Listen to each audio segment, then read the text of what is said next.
Aloha and welcome to the 9th episode of Shop Talk. I'm here with Beau. Beau, say hi. Hello. Oh my gosh, I'm so excited to have you here. Okay, so where are you from? Well, I was born in Palo Alto, in California, and then I moved to Santa Fe, and I lived there for many years, and then I came back to California, Southern California, and now I'm here.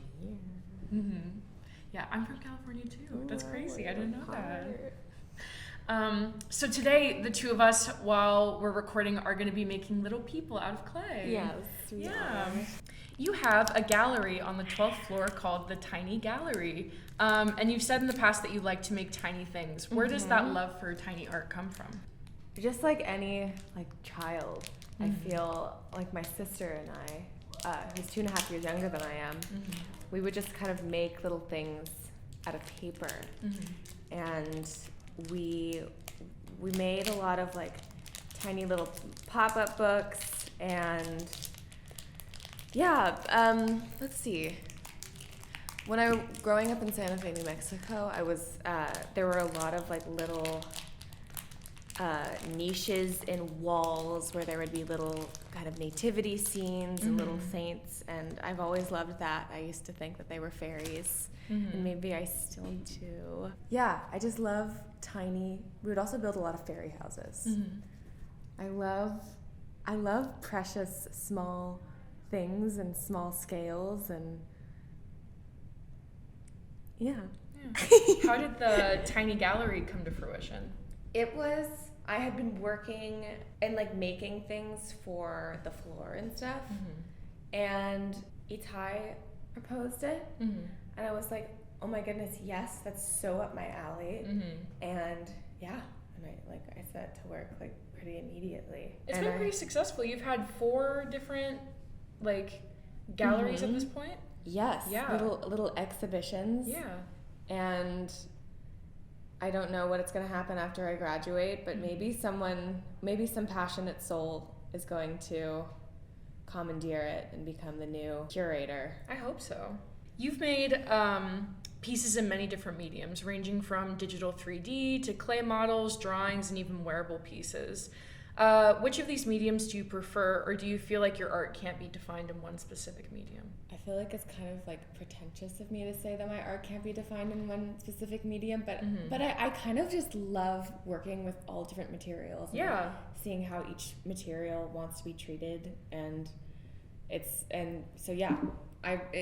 my art spans many materials and many different disciplines, and yeah. You have a very distinct art style, typically centering around women with bigger chests, wearing very fashionable yet revealing clothes.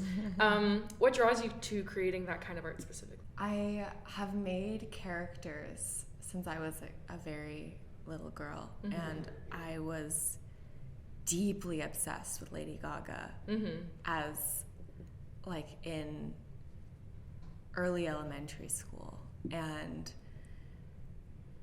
I would make pop-up books of different drawings of kind of naked women wearing costumes kind of inspired by her.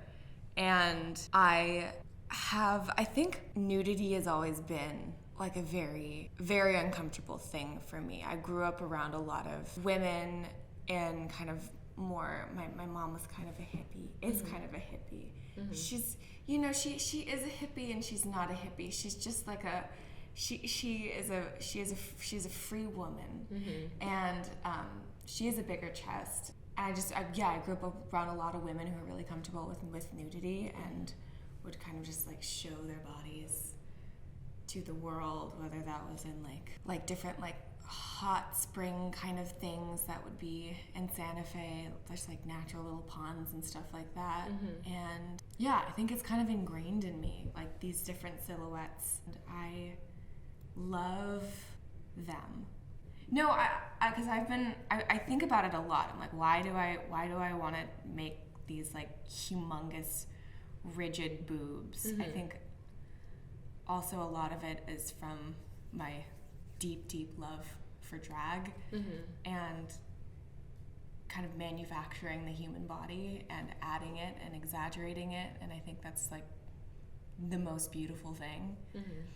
And maybe part of it is also things that I don't have. I don't have a very big chest, so that's also a fascination. I also think like even though these characters kind of have like hyper female feminine bodies, they're not necessarily feminine to me. Like they're very they kind of exist in their own category of gender, because a lot of them don't have like hair. They're kind of just slightly alien, but I don't want to say that they're alien, because they're very much human, like the parts of the silliness of humans and the kind of absurdity of humans and of the body.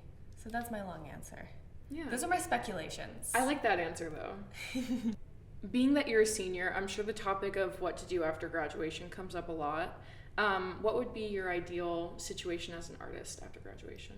Well, this has recently been a humongous thing that I have been thinking about, as everyone has recently, but particularly my mom. Her name is Kelly Bailey, and she has a best friend from college. Her name is Minty. We call her Minty. And they have always wanted to do a project together, and Minty is... And so they actually just found this old nail factory in Chester, Connecticut. And they're fixing it up, and they're going to make it, and I'm going to help them make it into a place where artists can have affordable housing and like have community. Yeah. And you know, it's a broad, fantastical idea, but I think it's actually with a lot of hard work. I'm very confident in its ability to actually do what we want it to do and also go beyond. It's Saul Lewitt, who's an artist, fabulous artist, who's deceased now, but he lived in Chester, Connecticut, and had a art collection in Chester, Connecticut, and his art is all over this sleepy little town, and all the weird pubs. Weird, I say that with like all the love in the world. They're just like the cutest little pubs, and it's the tiniest little town, but his wife still lives there, and so the dream is to make contact with her. And they had a lot of interesting theories about democracy and the role of the artist, and so all of these together feel like this magical confluence of things. And so that's my project. That's my proj after college as I see it right now. That's wonderful. I feel like the luckiest girl in the world to be able to have that kind of thing. Like it was like a dirt cheap building, and it has mold on the wall, and it has holes in the floor, but she needs some tender love and care, and then she'll be okay. If you could work with any artist in the world, who would you choose? Living or dead? Right, okay, living or dead. Yeah. Well, I have my favorites. I have my like beloved people. Two of them being, and kind of the most significant in my life, one more recently and one kind of all throughout my life, Louise Bourgeois is... My mom introduced me to her at a young age, and she does a lot of things with the body and about the female form, the male form, just different parts of the body. She works in metal, fabric, she's dead now, metal, fabric, marble, like she was just this really deeply inspiring to me, and her aesthetics are very ingrained in me. But Niki de Saint-Faye was a French artist. She died like 2 weeks before I was born. So I'm gonna be going on a limb here and say like a little piece of her soul maybe is locked itself in me. She also died in California, so I don't think it's far from the realm of possibility. I don't think it's far either. If I'm gonna be so bold. But I say that because both of my parents have this love of building spaces. My dad is an architect and he just loves to build structures. And Nikki made a lot of structures, specifically like this tarot garden in Italy, in like near Tuscany. And I love the idea of building your own world and imagining new worlds. So she's recently been very, very inspiring to me. Yeah. Let's see if I could work with it. There's so many fabulous artists. I'm gonna say I'm gonna work with a team of both of them. Okay. That's fair. You've made a lot of pieces around both the 12th and the 4th floor, like the goat and collaborative arts 4th floor lobby, and the furniture on the 12th floor. What materials do you use to create furniture and stuff like that, and where do you source it? I have a lot of fun sourcing materials, and there's just so much shit in the world that you can do that. Yeah. For example, the thing that I first did, the mural, sculpture thing on the 4th floor is made out of maternity pillows, which I found for free on Craigslist. And for an entire summer, I went around, particularly Brooklyn, to just haul these like big, wormy, crescent-shaped pillows back to my apartment. And why I used them is because there's so much stuffing in them. Yeah. And so these people who had a baby and didn't have any use for them, they were just giving them away for free, which I was kind of like, maybe someone who actually, needs a maternity pillow should have that. But I did it anyway, and I cut them up, and I took out all the stuffing, and I cannibalized it into that sculpture. The fabric is actually, I found it for free, just like the pillows, and it was from a panty factory in New York City, and it was kind of this, I wanted like a fabric that had like a 4-way stretch and had a pretty tight knit so that it could look like skin and it could be easily sculpted. And so it's a combination of panty fabric and maternity pillows, which I feel go hand in hand. That was a coincidence. That was just out of necessity, but now it's on purpose. Yeah. And the furniture, I welded the frames with iron, and then I lugged them back in pieces to the city, and then I covered them in fiberglass fabric, basically. It's aqua resin, this company that is non-toxic and expensive, but it's just a really fabulous material. Yeah. I used aqua resin and fiberglass sheets to make these, to kind of build on these forms. The bookshelf has actually a base of cardboard. I heard that. I just made the whole thing out of cardboard, and then I covered it in layers of fiberglass and aqua resin, and because that combination is just so strong, you could make a chair out of paper and cover it in that, and it would be strong. So, what's your opinion about collaborative arts? I have been here since the 2nd year, and I have seen a massive, rapid evolution, and it's been really cool, and I don't know any other place that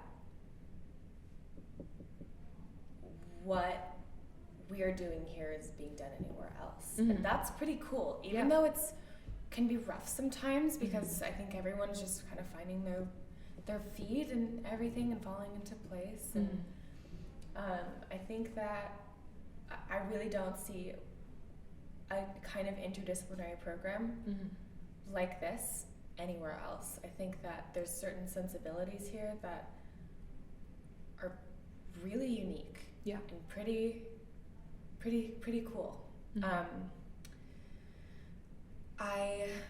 There's so much room for, even though I feel like this year it feels like it's like at a fabulous place. Yeah. Like, I am so jealous of the first years. I know. That they get to have a fucking drawing class. I know. Oh my god. And they get like a music class. Oh my god. I know. They got tickets to ARCA. I know. Free tickets to ARCA.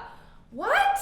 That's unheard of. I know. What? I don't know any other program ever that has done that. So that's really cool. Mm-hmm. So I think being here, I think it's important to take a step back and look at how really, really fortunate we are to be in a place that has such capacity to grow and to be influenced by its students. Yeah.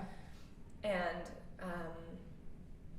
yeah, I love this community. I think it's attracted just really special, kooky people who want to experiment.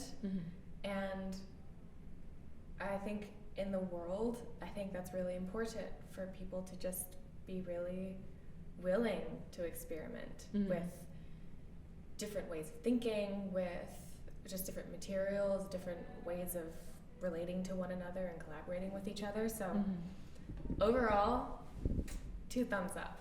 I think that I'm really excited to see how the program progresses. And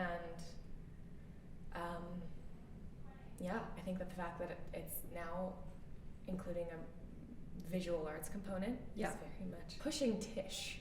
Yeah. You know, it's, I feel like one in like the fiction version of collaborative arts, in the fiction world of something, collaborative arts would like secede from the nation of NYU and like have its own like community in the middle of nowhere with like tents and people stilting and making weird music. And so yeah. Do you have any projects you want to shout out? Well, I'm working on with Lex and Monty and Hunter and Leah and Flora. We're doing Yam House 3. It's not called Yam House 3, but it's the third iteration of Yam House. And we got a lovely collaborative arts grant for it, and it's going to be a book. Instead of a performance, instead of a video, even though it's hopefully going to have like a documentary component about like the making of it. It's going to be a book of photographs. Yay! Oh my gosh, I can't wait to see it. Yeah, so that's my project I'd like to shout out. Awesome. All right, well, thank you guys so much for listening. That's the end of the podcast. I hope you have a great week, and don't forget to disappoint your father. Shop talk. I hope you had fun. I hope your nose didn't run. You should tune in for next week's pod.